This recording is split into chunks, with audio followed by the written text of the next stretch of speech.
కథావాణికి స్వాగతం. కథాభిమానులందరికీ నమస్కారం అండి. నేను డాక్టర్ శ్రీమతి కొఠారి వాణి చలపతిరావుని.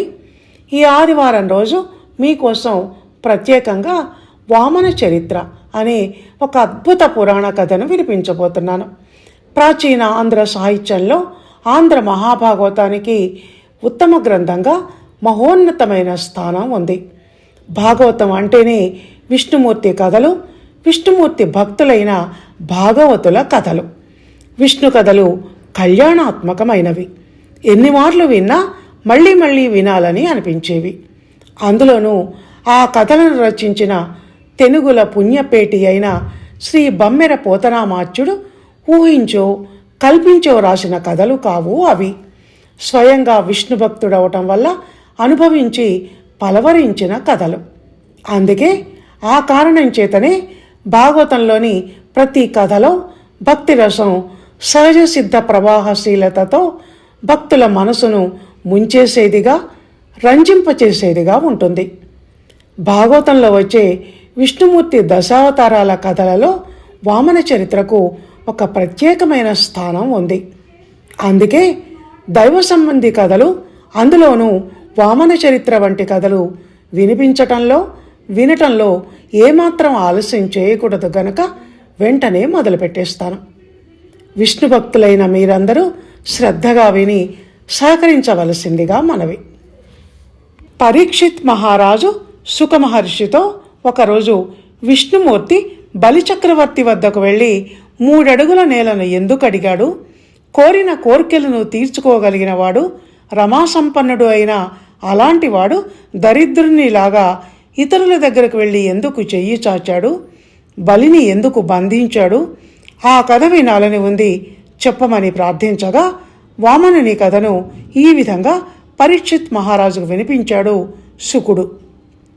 బలశాలి అయిన బలిచక్రవర్తి ఒకసారి ఇంద్రుని చేతిలో ఓడిపోయి రాక్షసరాజైన శుక్రాచార్యుని ఆశ్రయించి ఆయన ఆదేశంతో విశ్వజిత్ యాగాన్ని నిర్వహించాడు. ఆ హోమాగ్ని నుంచి లభించిన బంగారు రథము, సూర్యుని సప్తాశ్వాల వంటి అశ్వాలు, సింహపు జెండా, గొప్ప విల్లు, అంబుల పొది, కవచము స్వీకరించి ఇంద్రుని మీదికి యుద్ధానికి బయలుదేరి వెళ్ళాడు. అమరావతి నగరాన్ని చుట్టుముట్టడానికి తన సైనికులకు ఆజ్ఞలు ఇచ్చాడు. బలిచక్రవర్తి ఆ విధంగా తన పట్టణాన్ని ముట్టడించడాన్ని తెలుసుకున్న ఇంద్రుడు వెంటనే దేవమంత్రి అయిన బృహస్పతిని పిలిపించి, ప్రళయాగ్ని వలె క్రూరుడైన ఆ రాక్షసుడు మండిపడుతున్నాడు, మనతో ఓడిపోయి తిరిగి మన మీదికే దండెత్తి వచ్చాడు. ఏ తపస్సు వల్ల, ఎవరి సహాయం వల్ల వీడికింత శక్తి వచ్చిందో, వీనిని గెలిచే మార్గమేదో, వీనిని రణరంగంలో ఎదిరించి నిలవగల వీరుడెవడో తెలుపమని వేడుకున్నాడు. సమాధానంగా బృహస్పతి, దేవేంద్ర, భృగువంశపు బ్రాహ్మణులు వీడికి బలసంపదను ఇచ్చారు. ఆ రాక్షసుని ఎదిరించటానికి విష్ణువుకి, శివునికి తప్ప ఇంకెవరికి శక్తి చాలదు. కనుక నీవిప్పుడు రాజ్యాన్ని, రాజధానిని వదిలి వెళ్ళటం మేలు, మరో మార్గం లేదు అని చెప్పాడు. దాంతో ఇంద్రాది దేవతలు స్వర్గాన్ని వదిలిపెట్టి వారికి ఇష్టమైన రూపాలలో అనుకూలమైన చోట్లకు వెళ్ళిపోయారు.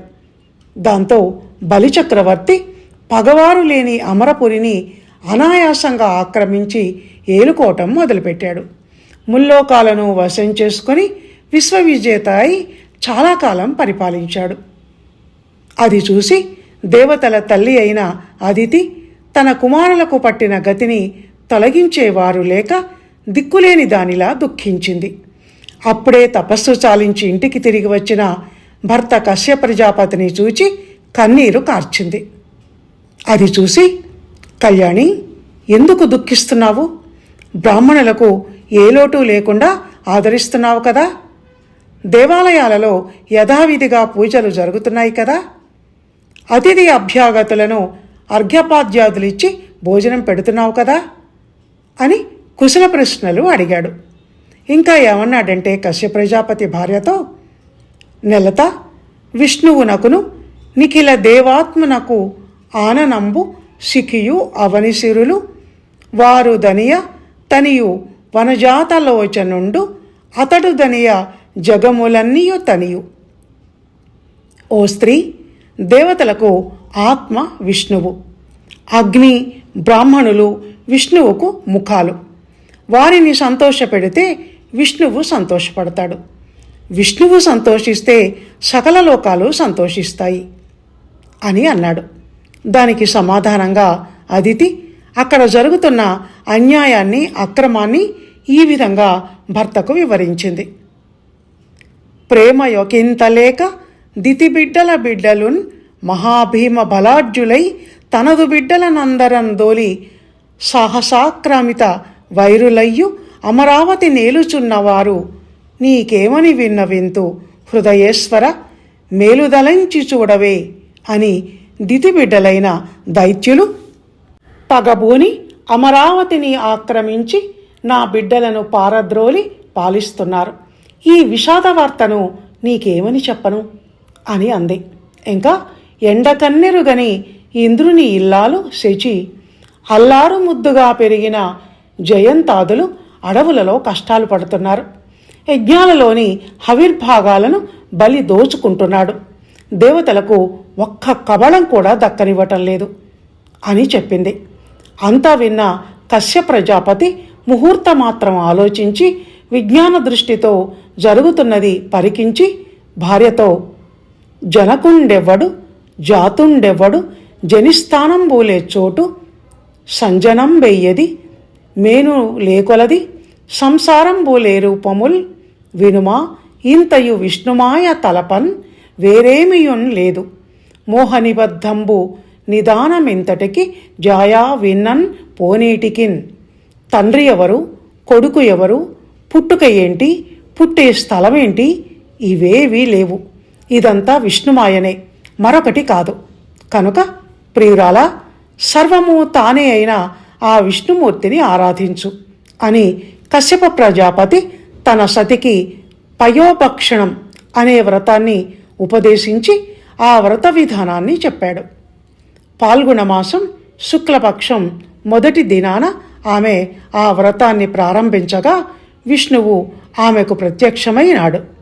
అప్పుడు అదితి విష్ణువుని, అమరవరులు సురల నదిలించి నాకమేలుచున్న నాట నుండి కన్న కడుపుగాన కంటన్ కూరుకురాదు కడుపున్ బొక్కు మాన్పి కావవయ్యా అని ప్రార్థించింది.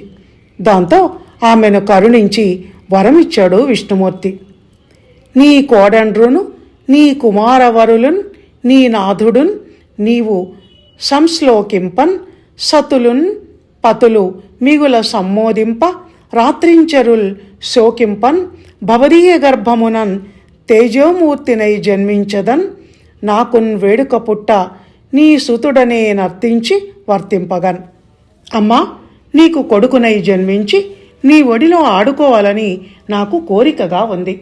నీ వాళ్ళంతా సంతోషించేలా, రాక్షస సమూహం శోకించేలా నీకు కొడుకునై పుడతాను అన్నది ఆ వరం. నీ రమణుని సేవింపుము, నా రూపము మానసించి నలినీ గర్భాగారంబు వచ్చి సొచ్చెద గారామునన్ పెంపవమ్మ కరుణన్ నన్నున్.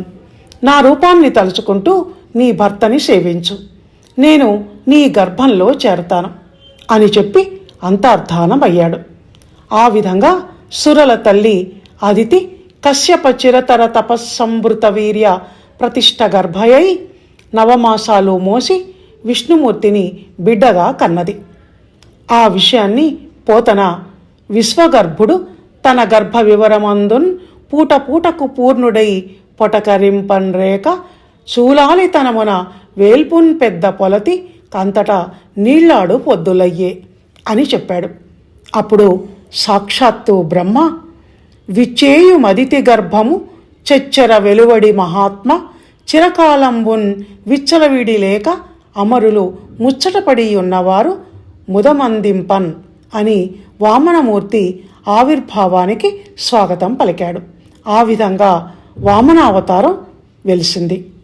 వామన రూపంలో విష్ణుమూర్తి శ్రావణమాస ద్వాదశి శ్రవణ నక్షత్రం అభిజిత్ లగ్నంలో జన్మించాడు. 4 చేతులతో. ఆ చేతులలో శంఖచక్ర గద పద్మాదులు ఉన్నాయి. అలాంటి వామనుని చూచి ఈ మహానుభావుడు ఇంతకాలము నా గర్భంలో ఎలా ఉన్నాడా అని ఆశ్చర్యపోయింది అదితి.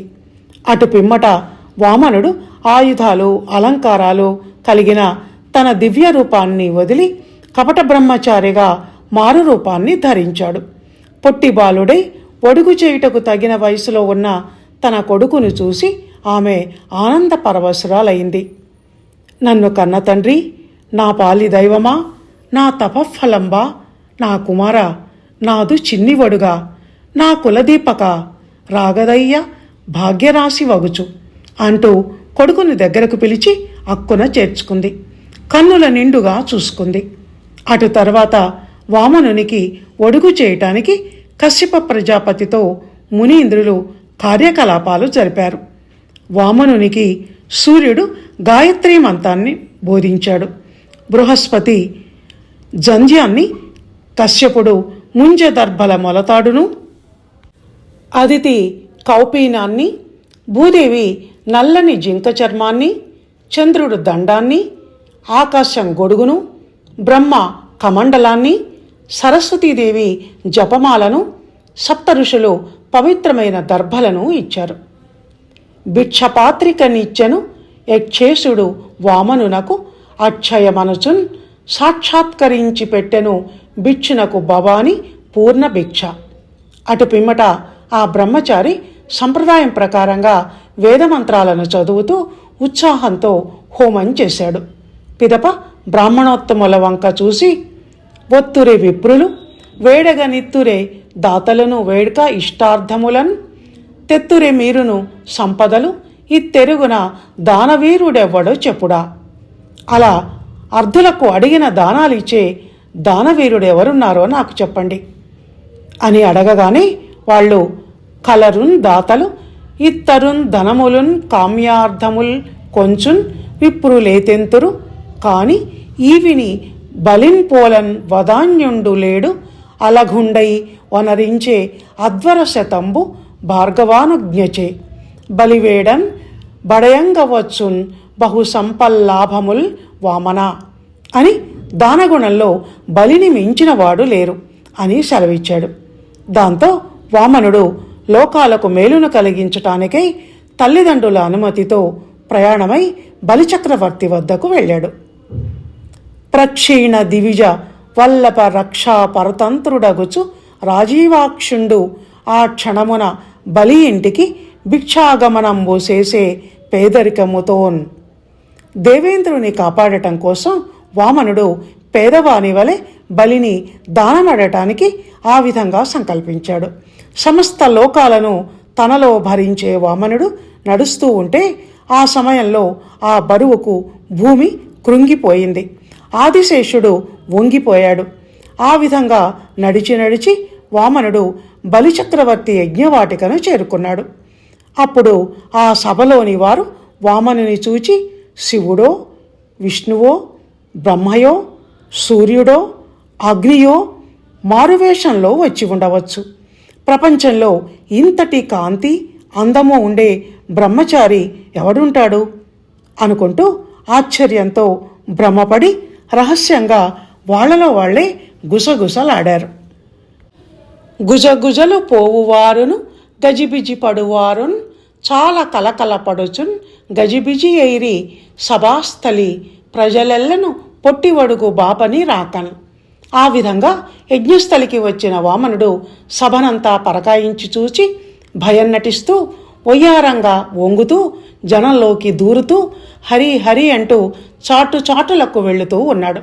కొందరితో చర్చలు చేస్తూ కొందరితో తర్కిస్తూ ముచ్చటలాడుతూ నవ్వుతూ అందరకు అన్ని రూపాలలో వినోదం చేశాడు. దాన్ని పోతన ఈ విధంగా శబ్దాలంకారంతో వర్ణించాడు. వెడవెడ నడకలు నడుచుచు నెడనెడ అడుగిడగా అడరి ఇలా దిగబడగా బుడిబుడి నొడవులు నొడవుచు చిడిముడి తడబడగా ఒడుగు సేరన్ రాజున్. ఆ విధంగా బుడిబుడి నడకలు నడుస్తూ మాయాభిక్షుండు అయిన వామనుడు రక్షోవల్లభుడైన బలిని చూస్తూ ఈ విధంగా పలికాడు.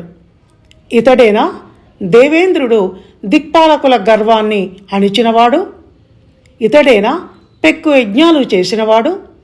ఇతడేనా సత్యంతో ధర్మంతో ప్రకాశించేవాడు? అంటూ దర్భలతోనూ అక్షతలతోనూ పవిత్రమైన కుడి చెయ్యని ముందుకు చాచాడు.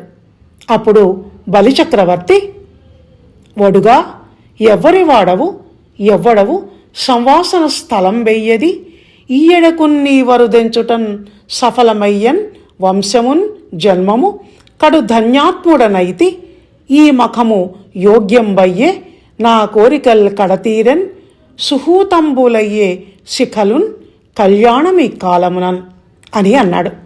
ఓ బ్రహ్మచారి, నీ పేరేంటి? ఎవరి పిల్లవాడివి? నీవు నివసించే చోటేది? ఇక్కడికి నువ్వు రావటం వల్ల నా యజ్ఞం పవిత్రమైంది. ఇది శుభకాలం. వరచేలంబులో మాడలో ఫలములో వన్యంబులో గోవులో హరుల్ రత్నములో విమృష్టాన్నంబులో కన్యలో కరులో కాంచనమో నికేతనములో గ్రామంబులో భూములో ధరణీఖండమో కాక ఏమడిగదో ధాత్రీ సురేంద్రోత్తమ. ఓ బ్రాహ్మణోత్తమ, నీకేం కావాలో అడుగు. వస్త్రాల, ధనమా, పండ్ల, ఆవుల, గుర్రాల, రత్నాల, కన్యల, ఏనుగుల, బంగారమా, భవనాల, గ్రామాల, భూభాగమా? ఇవి కాకుండా ఇంకేమైనా కావాలా? ఏది కావాలంటే అది ఇస్తాను అని బలి అనగానే వామనుడు ఇలా అన్నాడు. ఇది నాకు నెలవని ఏ రీతి పలుకుదు ఒకచోటనక ఎందు నుండనేర్తు ఎవ్వని వాడనంచేమని పలుకుదు నాయంత వాడనై నడవనేర్తు ఈ నడవడి అని ఎట్లు ఒక్కాణింతు పూని ముప్పోకల పోవనేర్తు అది నేర్తు ఇది నేర్తునని ఏల చెప్పంగా నేరువులన్నీయు నేన నేర్తు ఒరులుగారు నాకు ఒరులకు నేనవుదు ఒంటివాడ చుట్టమొకడు లేడు సిరియు తొల్లి కలదు చెప్పెద నాటెంకి సుజనులందు తరచు చొచ్చియుందు. సర్వాంతర్యామి అయిన వామన రూపంలో ఉన్న విష్ణుమూర్తి మర్మగర్భంగా ఇది నా చోటు వీరు నావారు అని ఏమి చెప్పుదు? సర్వము నేనే, అన్ని చోటులు నావే. ఎవరికి చెందినవాడను అని అడిగితే ఏమని చెప్పను? అన్నీ నావే, అయినా నేను ఒంటరిని. ఇంతకుముందు నాతో లక్ష్మి ఉండేది. నేను సజ్జనుల హృదయాల్లో నివసిస్తాను. అది అలా ఉండనివ్వు. అసురేంద్ర, మీది మంచి కీర్తి కలిగిన వంశం. మీ వంశంలో ప్రహ్లాదుడు అనేవాడు మంచి కీర్తివంతుడు ఉదయించాడు. మీ తాతలందరూ మేటి వీరులు. హిరణ్యాక్షుడు హిరణ్యకశిపుడు మీ వంశంలో జన్మించిన బలశాలురు. నీవు కూడా తక్కువవాడివేమీ కాదు. ఏలితివి 3 జగములు తోలితి ఇంద్రాదిసురలన్ తొల్లిటి వారిన్ పోలితివి దానగుణముల చాలితివి ఈ రాక్షసులన్ సంరక్షింపన్. ఇంద్రాది దేవతలను వెళ్ళగొట్టి ముల్లోకాలను పాలిస్తున్నావు. దానగుణంలో నీవు మేటివి అంటూ ప్రశంసించి, రాక్షసరాజా, నీ దానగుణం తెలిసినా ఇన్నాళ్ళు నిన్ను నేనేమీ అడగలేదు. ఇప్పుడు అడుగుతున్నాను. ఒంటివాడ, నాకు 1-2 అడుగులు మేర ఇమ్ము. సొమ్ము మేర యొల్లన్ కోర్కిదీర బ్రహ్మకూకటి ముట్టెదా. దానకుతక సాంద్ర దానవేంద్ర. రాక్షసరాజా, నేను ఒంటరి వాడను కనుక నాకు సొమ్ములు భూములు అక్కర్లేదు. 3 అడుగుల నేల మాత్రము ఇవ్వు, దానితో తృప్తి పడతాను అన్నాడు వామనుడు. దానికి బదులుగా బలి, ఉన్న మాటలెల్లా ఒప్పును విప్రుడ సత్యగతుల్ వృద్ధ సమ్మతంబులు అడుగందలించి కొంచెమడిగితివో చెల్ల దాత పెంపు సొంపు తలపవలదే అన్నాడు. ఓ బ్రాహ్మణుడా, నీ మాటలన్నీ బాగానే ఉన్నాయి, కానీ దానం అడిగేటప్పుడు దాత గొప్పదనాన్ని తెలుసుకొని అడగవద్దా అని వసుధాఖండంబు వెడితో గజములన్ వాంఛించితో వాజులన్ వ్యసన్ ఊహించితో కోరిక యువతులన్ వీక్షించి కాంక్షించితో పసిబాలుండవు నేరవీవడుగా నీ భాగ్యంబు లీపాటిగాక అసురేంద్రుండు పదత్రయంబడుగా నీ అల్పంబు నేనేర్చునే అన్నాడు. అంటే అర్థం, నువ్వు పసిబాలుడవు, అందుకే నీకు ఎవరిని ఏమి అడగాలో తెలియదు, అందుకే 3 అడుగుల నేలను అడిగావు. నీ అదృష్టం అల్పమైనది కావచ్చు, కానీ ఇంతటి రాక్షస చక్రవర్తి అంత అల్పమైనది ఎలా ఇస్తాడు అని అహంభావంతో బలి పలుకగా వామనుడు చిరునవ్వు ముఖంతో, గొడుగో జన్నిదమో కమండలువో నాకున్ ముంజియో దండమో ఒడుగేనెక్కడ భూములెక్కడ కరుల్ వామాక్షుల్ అశ్వంబులెక్కడ నిత్యోచిత కర్మమెక్కడ మదాకాంక్షామితంబైన 3 అడుగుల్ మేరయ్య త్రోవకిచ్చుటది బ్రహ్మాండంబు నా పాలికిన్. అయ్యా, నేను బ్రహ్మచారిని, నాకు గొడుగు జందెము కమండలము మొలత్రాడు యోగదండము అవసరం, అంతేకాని భూములు ఏనుగులు గుర్రాలు అందమైన స్త్రీలు నాకెందుకు? వాటికి నా నిత్యకృత్యాలకు సంబంధం లేదు. 3 అడుగుల చోటిస్తే అదే నాకు బ్రహ్మాండంతో సమానం. నువ్వు రాజువని, ఎంతైనా ఏమైనా ఇవ్వగలవని ఈ ప్రపంచం మొత్తాన్ని నేను అడగలేను కదా అనగా వామనునికి 3 అడుగుల నేలను దానం చేయటం కోసం జలకలశాన్ని చేతికి తీసుకున్నాడు బలి. అప్పుడు రాక్షసుల గురువైన శుక్రాచార్యుడు, ధనుజేంద్ర, ఈతడు ధరణీసురుడు కాదు, దేవకార్యంబు సాధించు కొరకు హరి విష్ణుడు అవ్యయుండు అదితి గర్భంబున కశ్యపసూనుడై కలిగే. ఈ విషయం తెలియక దానమిచ్చెదనంటివి, దీనివల్ల దైత్య సంతతికి ఉపద్రవము వచ్చు. మొనసి జగములెల్లా 3 పాదంబుల అఖిలకాయుడగుచు ఆక్రమించు, సర్వధనము విష్ణు సంసర్జనము చేసి బడుగు పగిది ఎట్లు బ్రతికెదీవు అని వారించాడు. దానవేశ్వర, ఇతడు బ్రాహ్మణుడు కాదు, పరమాత్ముడైన విష్ణువు. దేవతల కార్యం నెరవేర్చటం కోసం కశ్యపుని కొడుకుగా అదితి గర్భంలో జన్మించాడు. ఒక్క పదంబున భూమియు ఒక్కటన్ త్రిదివంబు తొక్కి ఉన్నతమూర్తిన్ దిక్కులు గగనము తానే అయి వెక్కసమై ఉన్న ఎందు వెడలేదు చెప్పుమా అన్నాడు. శుక్రాచార్యుడు అలా వారించాడు. అతను 3 అడుగులతో ముల్లోకాలను ఆక్రమిస్తే నువ్వు ఎక్కడికి పోతావు చెప్పు? కనుక ఆడిన మాట తప్పినను కొన్ని సందర్భములలో తప్పులేదు. వారిజాక్షులందు వైవాహికములందు ప్రాణవిత్త మానభంగమందు చకిత గోకులాగ్ర జన్మ రక్షణమందు బొంకవచ్చు అగము వందదదిప. అసురేంద్ర, స్త్రీల విషయంలో, వివాహ విషయంలో, ప్రాణము మానమునకు భంగం కలిగేటప్పుడు గో సంరక్షణలో అబద్ధం చెప్పవచ్చు, దానివల్ల పాపం రాదు అని శుక్రాచార్య నీతిని వినిపించాడు గురువు. ఇంకా ఈ విధంగా అన్నాడు, కులమున్ రాజ్యమున్ తేజమున్ నిలుపు ఈ కుబ్జుండు విశ్వంభరుడు అలతింబోడు త్రివిక్రమస్ఫురణ వాడై నిండు బ్రహ్మాండమున్ కలడే మాన్పనొకండు నా పలుకులాకర్ణింపు కర్ణంబులన్ వలదీ దానము గీనమున్ పనుపుమా వర్ణిన్ వదాన్యోత్తమా. వదాన్య శిరోమణి, నీ కులాన్ని రాజ్యాన్ని నిలుపుకో. ఈ పొట్టివాడు విష్ణువు, ఇతడు తేలికగా పోడు, త్రివిక్రముడై లోకాలనన్నిటినీ ఆక్రమిస్తాడు. కనుక ఈ దానం గీనం వద్దు, ఈ బ్రహ్మచారిని పంపేయి అని అన్నాడు. దానికి ఒక్క క్షణం కళ్ళు మూసుకొని ఆలోచించిన బలి, మహాత్మా, పలికి లేదను కంటే పాపమొద్ది, ఎట్టి దుష్కరుని నే భరించదగాని సత్యహీనుని మోవంజాలననుచు పలుకదే తొల్లి భూదేవి బ్రహ్మతోడా. మాటకు కట్టుబడి సత్యంతో బ్రతకటం మానధనులైన వారికి మేలైన మార్గం అని ఇంకా ఇలా అన్నాడు. కారే రాజులు రాజ్యముల్ కలుగవే గర్వోన్నతిన్ పొందిరే, వారీరి సిరిమూటగట్టుకుని పోవంజాలిరే, భూమిపై పేరైనన్ గలదే. సిబి ప్రముఖులున్ బ్రీతిన్ యశక్కాములై ఈరే కోర్కులు వారలన్ మరిచిరే ఈ కాలమునన్ భార్గవ. ఇంతకుముందు ఎందరో రాజులు ఐశ్వర్య గర్వంతో విర్రవీగారు. కానీ వారెవరూ పోతూ పోతూ ఈ సంపదను మూటగట్టుకొని పోలేదు. కానీ శిబి చక్రవర్తి వంటి వారు కీర్తి కోసం అడిగిన వారి కోరికలు తీర్చారు. ఇప్పటి వరకు వారిని లోకం మరువలేదు.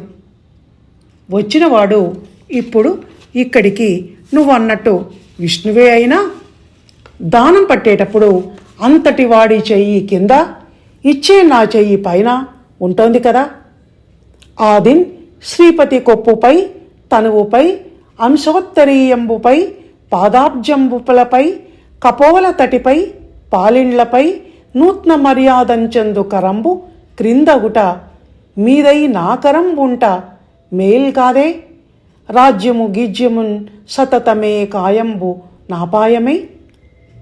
నాకు నరకం దాపురించినా విష్ణువు నన్ను బంధించినా నాకు దుర్మరణం వచ్చినా సరే ఆడిన మాట తప్పను అని దృఢనిశ్చయంతో బలి అని భార్య వింధ్యావళికి సైగ చేయగా ఆమె బంగారు కలశంలో నీళ్లు తెచ్చింది. బలి వామనునితో రమ్మా మానవకోత్తమ లెమ్మా నీ వాంఛితంబు లేదనకిత్తున్ తెమ్మా అడుగులనిటు రానిమ్మా కడుగంగవలయు నీటికి తడయన్ అని అతని పాదాలని కుడి పాదాన్ని వామపాదాన్ని కడిగి తత్పావన జలంబు శిరంబునన్ చల్లుకొని పుట్టి నేర్చుకునేనో పుట్టక నేర్చెనో చిట్టి బుద్ధులిట్టి పొట్టివడుగు పొట్టనున్న వెళ్ళ భూమెలు అని నవ్వాడు బలి. పుట్టి నేర్చుకున్నాడో పుట్టకముందే నేర్చుకున్నాడో కానీ ఈ పొట్టివడుగు పొట్ట నిండా మాయలే అని నవ్వి 3 అడుగుల భూమిని వామనుడికి దానం చేశాడు బలిచక్రవర్తి. అప్పుడు ఆకాశం నుంచి దేవతలు పుష్పవృష్టి కురిపించారు. విజయ దుందుబులు మోగాయి. ఆ విధంగా బలి నుంచి వామనుడు దానాన్ని స్వీకరించిన వెంటనే ఇంతింతై వటుడింతయై మరియు తానింతై అభోవీధిపై అంతై తోయద మండలాగ్రమున కల్లంతై ప్రభారాశిపై అంతై చంద్రునికంతయై ధ్రువునిపై అంతై మహర్వాటిపైనంతై సత్యపదోన్నతుండగుచు బ్రహ్మాండాంత సంవర్ధి అయి రవిబింబంబు ఉపమింప పాత్రమగు ఛత్రంబై శిరోరత్నమై శ్రవణాలంకృతి అయి గళాభరణమై సౌవర్ణ కేయూరమై చెవిమత్ కంకణమై కటిస్థలినుదంచద్గంటయై నూపుర ప్రవరంబై పదపీఠమై వటుడు తా బ్రహ్మాండమున్ నిండుచోన్. భూదానాన్ని తీసుకోగానే వామనుడు అంతై ఇంతై క్రమక్రమంగా ఎదుగుతూ ఆకాశం, మేఘమండలం, వెలుగుల రాశి, చంద్రుడు, ధ్రువతార, మహర్లోకం, సత్యలోకం ఇలా ఒక్కొక్కటి దాటుతూ బ్రహ్మాండమంతా నిండిపోయాడు. ఆ తర్వాత ఇంకా ఇంకా పైకి ఎదుగుతుండటంతో సూర్యబింబం అతనికి ఛత్రమై, తర్వాత శిరోమణి అయి, తర్వాత మకరకుండలమై, కంఠాభరణమై, భుజకీర్తి అయి, చేతి కంకణమై, అనంతరం మొలలోని గంటయై, ఆ పైన కాలి అందెయై, చివరకు పాదపీఠమై ప్రకాశించింది. ఆ విధంగా వామనుడు విశ్వరూపం ధరించి ఒక పాదంతో భూమిని, మరో పాదంతో ఆకాశాన్ని కప్పేశాడు. ఆ తర్వాత బలిని ఉద్దేశించి, దానవా, నాకు 3 అడుగులు ఇత్తునంటివి కదా. భూలోకం, చంద్ర సూర్యలోకం నాకు 1 అడుగు అయ్యాయి. స్వర్గలోకం 2వ అడుగు అయ్యింది. 3వ అడుగుకు చోటు ఎక్కడో చెప్పు అని అడుగగా బలిచక్రవర్తి, సూనృతంబగాని సుడియదు నా జిహ్వ బొంకజాల, నాకు బొంకు లేదు, నీ తృతీయ పదము నిజము నా శిరమునన్ నెలవుసేసి పెట్టు నిర్మలాత్మ అని అనగానే విష్ణువు 3వ అడుగును చక్రవర్తికి అతని తల మీద పెట్టి మోక్షాన్ని ప్రసాదించాడు. ఆ విధంగా వామనుండై హరి బలినడిగి మహిన్ పరిగ్రహించి తనకు అగ్రజుడైన ఇంద్రునికి ఇంద్రపదవిని తిరిగి కట్టబెట్టాడు. ఇది వామనుడు త్రివిక్రముడైన కథ. మానవులకు పితృదేవతలకు దేవతలకు సంబంధించిన పుణ్యకార్యాలు చేసేవారు ఎవరైనా త్రివిక్రముని పవిత్ర చరిత్రను కీర్తించితే వారెల్లప్పుడూ సుఖాలు అనుభవిస్తారు అన్నది ఈ భాగవత కథ ఫలశ్రుతి. కథావాణి శ్రోతలు విన్నారు కదా, ఇది పోతనామాత్యుడు రచించిన ఆంధ్ర మహాభాగవతంలోని ప్రఖ్యాతిగాంచిన వామన చరిత్రకు సంక్షిప్త రూపం. ఇంతసేపు భక్తి శ్రద్ధలతో విన్న మీ అందరికీ ధన్యవాదాలు. మంగళం మహత్.